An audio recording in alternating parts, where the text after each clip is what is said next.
to say up front, this prep talk is much longer than any other I've done before. I guess I have a lot to say about this. So anyway, we're in that unit that's entitled After God's Own Heart, a fresh look at the 10 Commandments. This is lesson number 4. We're looking at honor life out of Exodus 20, 13, and 1 Samuel 26.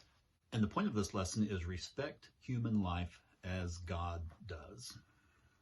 Do you remember what 2 statements Jesus said you could boil down the law and the prophets to? Basically, it was what? To love God and to love others. I think we can reduce that down to one, not just one statement, but one word, and that is honor. Okay, we looked at the first couple of lessons about honoring God. And that's what those first 4 commandments have to deal with. And last week we looked at honoring our parents. This week we're looking at honoring life. Now we're looking at that 6th commandment. It's very short. This compact commandment, though, raises many questions. I'm just going to address a couple of those questions in this prep talk. I'm going to be reading that one verse out of the King James Version, because that's, I think, the verse that we know when it comes to this one commandment. Then we're going to go to 1 Samuel and look at an example from David's life. Then we're going to return and address some of those questions, those concerns that this one little simple statement raises. So in the King James Version, Exodus chapter 20, verse 13 says this: "Thou shalt not kill." That's pretty straightforward, isn't it? Okay, we're going to come back and examine that. But let's go on to 1 Samuel chapter 26. And as you're taking your Bible and looking for that, I'm going to give you a little bit of backstory on this, okay?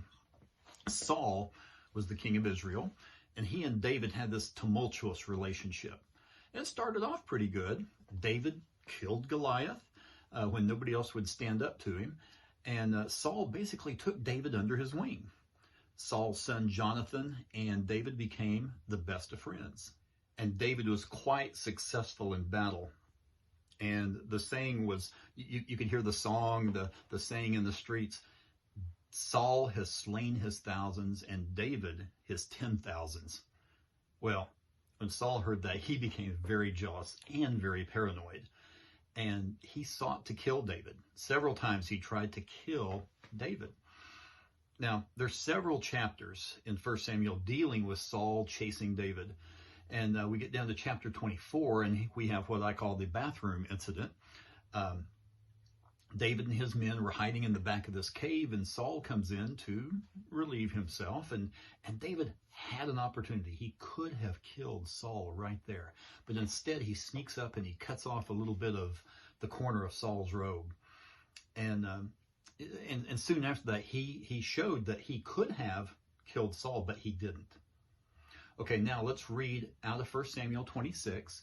We're going to look and read verses 7 through 11. Okay, here's another story where David could have killed Saul. It says this: "So David and Abishai went to the army by night, and there was Saul lying asleep inside the camp with his spear stuck in the ground near his head. Abner and the soldiers were lying around him. Abishai said to David, 'Today God has delivered your enemy into your hands.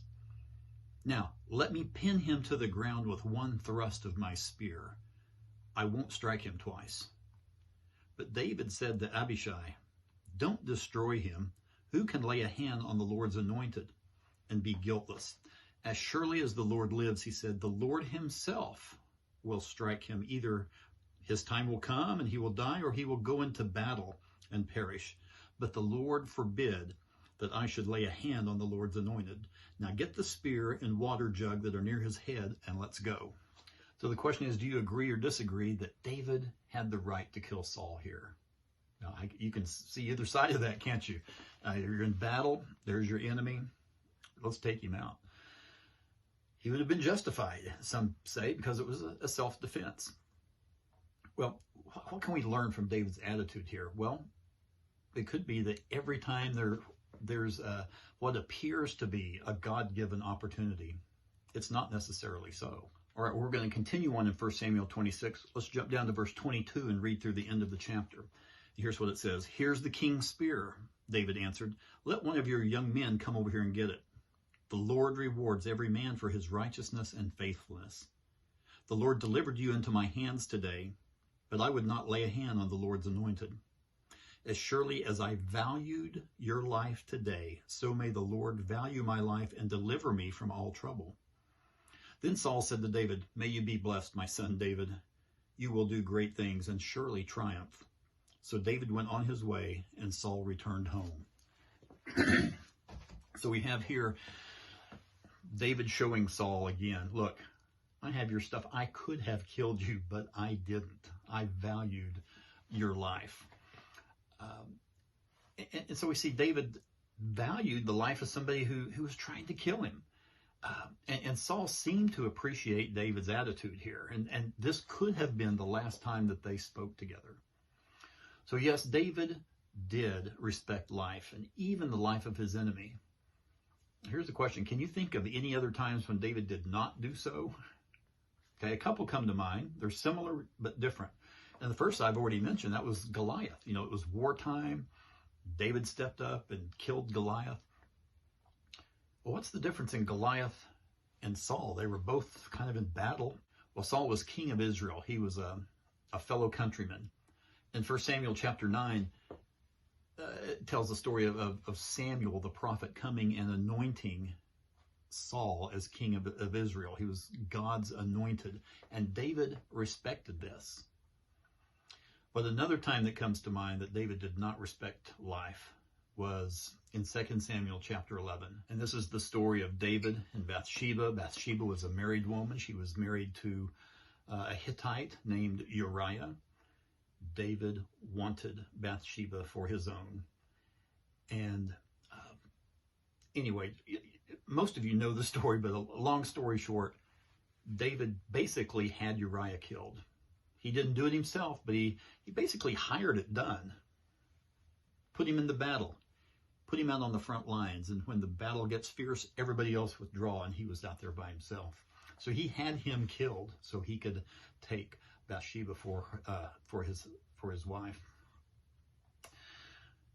Now that's odd because, you know, in 1 Samuel 13:44 it says that David was a man after God's own heart.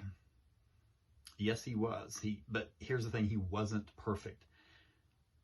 David valued Saul's life, but he also sinned. He also failed in this area as well.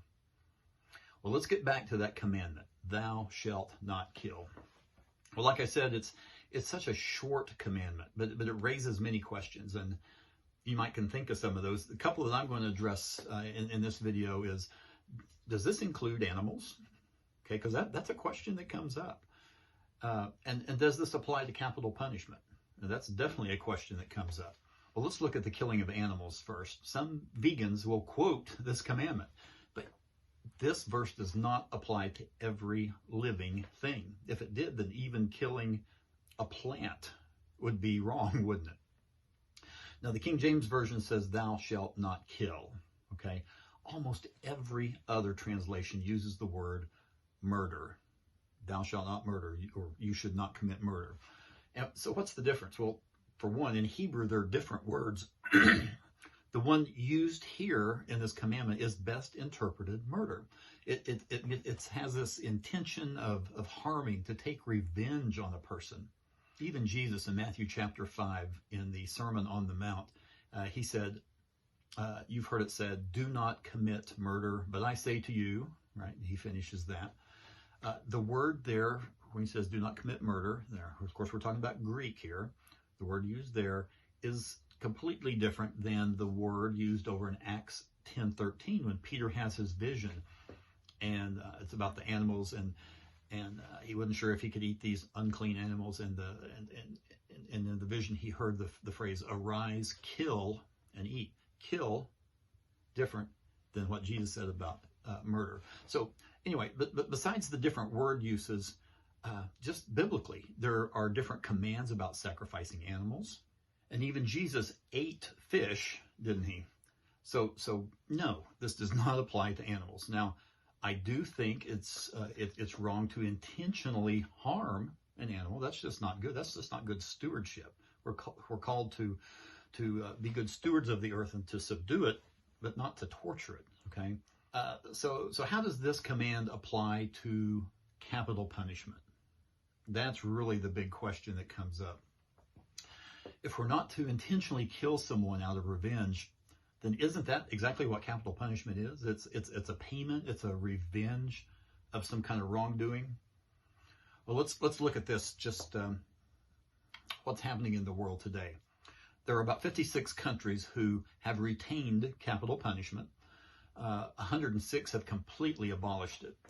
About 60% of the world's population live in countries that have the death penalty. That includes the United States, China, India, Indonesia, Pakistan, Ethiopia, Saudi Arabia, Iran, and most Islamic countries.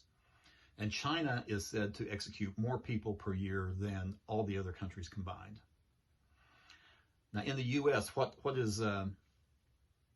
some crimes that one can be executed for? Well, in the United States, capital punishment is a legal penalty under the federal government justice system.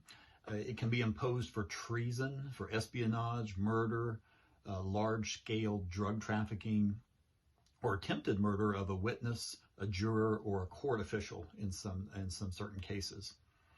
Now, in 1967 to 1977, there were no executions in the United States, but that started up again in 77.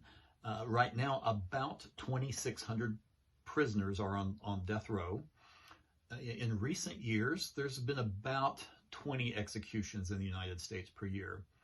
So here's the question: should we condone it or should we condemn it? And so this is where the argument comes in for Christians. In fact, Christian groups are kind of all over the map when it comes to this subject. So I'm going to tell you about some different Christian groups and where they stand as a whole. Now, of course, within each group, you're going to have individuals with varying opinions on this. But as a group, our Catholic friends, the U.S. Conference of Catholic Bishops, have repeatedly called for the abolition of capital punishment in the United States for all circumstances. All right. Episcopals, since 1958, they have been against capital punishment completely. Lutheran Church, Missouri Synod, in 1976, they made this statement that capital punishment is in accordance with Holy Scriptures and the Lutheran Confession. Okay. Presbyterians, since its first official statement on the issue in 1959, and it was reaffirmed again in 1977 and 78, the Presbyterian Church USA has opposed the death penalty. Our Methodist friends, United Methodist Church. In 1956, the General Conference of the United Methodist Church passed legislation officially declaring the church's opposition to the death penalty. And then in 1980 and in the year 2000, the church passed resolutions, again, reaffirming its opposition and encouraging its membership to advocate for the abolition of capital punishment. Now you get to us, the Southern Baptists. What as a group, what do we believe? Well, in 2000, there was a resolution, and I'm going to read that to you. It says and this is just part of that resolution. Okay, it says that the messengers to the Southern Baptist Convention meeting in Orlando, Florida on June 13 to 14, 2000, support the fair and equitable use of capital punishment by civil magistrates as a legitimate form of punishment for those guilty of murder or treasonous acts that result in death. But whether it's right or wrong, it's not a matter of popular opinion, okay? And that's true either way you look at it. Let's say 100% of the countries or 100% of Christian groups say that something is okay. That doesn't necessarily make it biblically right, biblically correct. Or if 100% of the countries or Christian groups say that something is wrong, that doesn't make it biblically wrong, okay? What makes it biblically right or biblically wrong is what does the Bible have to say about it? So yes, here in the Ten Commandments, we have the command not to commit murder. But the Old Testament also condones capital punishment for a number of things, including murder, rape, false prophecy, witchcraft, adultery, kidnapping, and what we looked at last week. If you remember this, if you watched the video or studied the lesson last week, if you struck or cursed your parent, you could be subject to execution as well. I'm going to read to you out of the New Testament, out of Romans chapter 13, verses 1 through 4. It says this: Everyone must submit himself to the governing authorities, for there is no authority except that which God has established. The authorities that exist have been established by God. Consequently, he who rebels against the authority is rebelling against what God has instituted, and those who do so will bring judgment on themselves. For rulers hold no terror for those who do right, but for those who do wrong. Do you want to be free from the fear of the one in authority? Then do what's right, and he will commend you. For he is God's servant to do you good. But if you do wrong, be afraid, for he does not bear the sword for nothing. He is God's servant, an agent of wrath, to bring punishment on the wrongdoer. You're saying, what in the world does that have to do with capital punishment? Well, here in this passage, Christians are taught to be in subjection to their governing authorities. But when we look there in verse 4, we see the comment that the governing authority bears the sword. They have the right to bear the sword, and that the government's also an avenger to bring wrath upon the one who practices evil. And of course, the sword is a symbol of power, and the sword is most definitely an instrument of discipline. And in the Roman culture, it killed, right? So we have a biblical basis here, kind of, for the use of force by the government for the maintenance of law and order, maybe even capital punishment. Now, that's kind of on the iffy side, right? We're going to look over in Acts chapter 25 and look at verses 10 and 11. So this is Paul appealing his case to Caesar. He said, I am now standing before Caesar's court where I ought to be tried. I have not done any wrong to the Jews, as you yourself know this very well. If, however, I am guilty of doing anything deserving death, I do not refuse to die.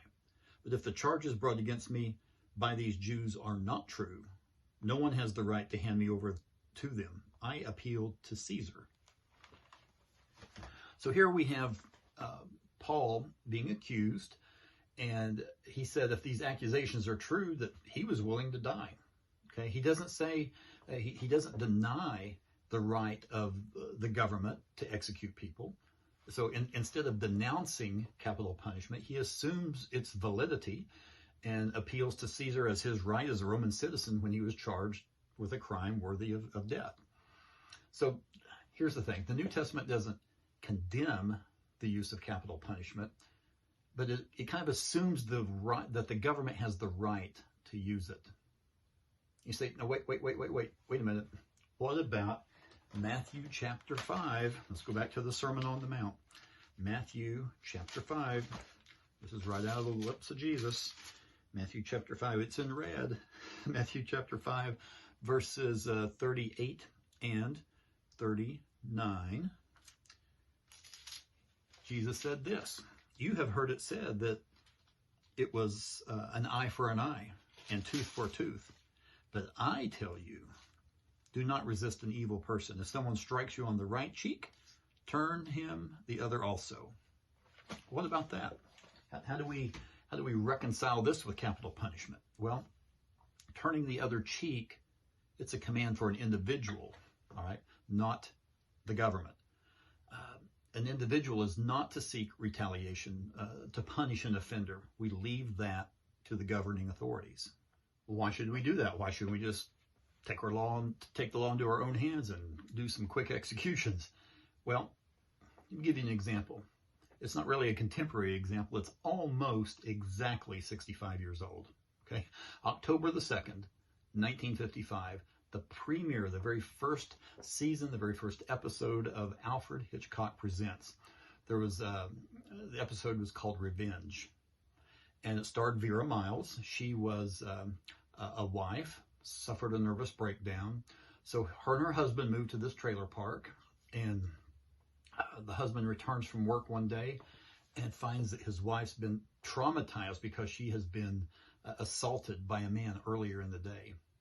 The police come, they investigate, they have little to go on, and the husband becomes increasingly angry about what's happened. He's determined he's going to kill the man responsible if he can find him.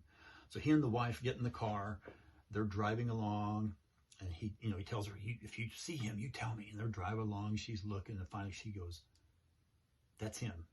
That's him. That's him." So he pulls the car over. Long story short, kills the guy. Right? They get back in the car. They're going to go back home. Her having the nervous breakdown, being traumatized. She looks around, and every man she then sees is, "That's him." Or, "That's him." And so he killed this guy who may or may not have been the assailant. Well, that's why it's a crime to personally murder someone who's actually committed a capital crime. Now that kind of makes for a good movie and a good book, like John Grisham's first novel, and which later became a movie, A Time to Kill. It was based on that premise. A man kills the men who raped his young daughter, and then he gets acquitted because the jury found it justifiable. Well, by a government exacting punishment instead of an individual, it also reduces the escalating payback mentality that's seen in gang warfare. You kill one of our guys, then we're going to kill 2 of your guys. Well, then that group, you kill 2 of our guys, we're killing 4 of yours. And it's this escalation. It's this vicious circle. So here's Jim's stance, okay, for what it's worth on capital punishment. It should really only be used as a last resort of punishment when there's no hope of any rehabilitation, when all other methods have failed. Got to be exactly sure, there's especially if there's a confession or there's overwhelming, unrefutable evidence that of the guilt. An execution should not be something to get excited about. Like at Ted Bundy's execution, people were cheering. In fact, that's probably true at every execution. You have people who are cheering that the person's getting executed. In fact, at Ted Bundy's, I think he got executed on a Tuesday, and there were some folks holding the signs that says Tuesday. The sign that says Tuesday is Friday, and it was FRYDAY. Those of you that are my age or maybe a little older who are familiar with Arkansas, especially this portion of Arkansas, you might remember, like I do, in 1990, there was Ronald Gene Simmons. He killed 16 people on pretty close to Christmas one year, including his daughter, whom he had sexually abused, and she had his child. And I remember hearing the report when he was finally executed at Cummins Prison, which is really just down the highway from us here, down south of Pine Bluff. I remember hearing that and not feeling elated, but feeling kind of empty inside. This was the end of a human life. And it just struck me as why people would cheer that. And I know people want revenge and all that, but it just left me with this very weird feeling. All right, I'm going to go down another little road here. One of the labels that Southern Baptists give themselves is being pro-life. And this means so much more than being anti-abortion. It means being respectful of all human life, from the womb to the tomb. Sanctity of Human Life Sunday is always the third Sunday in January. It's very close to that anniversary of the Roe versus Wade decision. And the Sunday school lesson for that Sunday always revolves somehow around the sanctity of human life. Now, it's not always anti-abortion, but it usually is. But sometimes it'll incorporate other areas of that as well. Because here's the thing: when we marginalize human life, whether that's the preborn or the critically ill, we marginalize a person created in the image of God, and that is wrong. But valuing human life is not just about killing. It's being pro-life is about valuing all human life, which includes immigrants. Okay, now I'm not one to say that illegal immigrants should be given driver's licenses and given free college education, but I, kind of on a very, very limited scale, I understand their plight. When we lived in Southwest Kansas, our association took an annual trip to El Paso and actually went over into Juarez, Mexico. And we didn't stay in El Paso, we stayed in Juarez. So we stayed down there for a week. And I can remember being in the hotel in Juarez, quite different culture, right? And picking up El Paso television stations, radio stations. And I could just imagine myself, if I were living in Juarez, very scared for myself and my family, and I could hear and I could see the promise of a possible better life for my family. If that were me, I'd probably be jumping the fence. I'd probably be running through the desert myself, trying to make a better life for my family. So I'm not saying it's always right, but I do understand where they're coming from.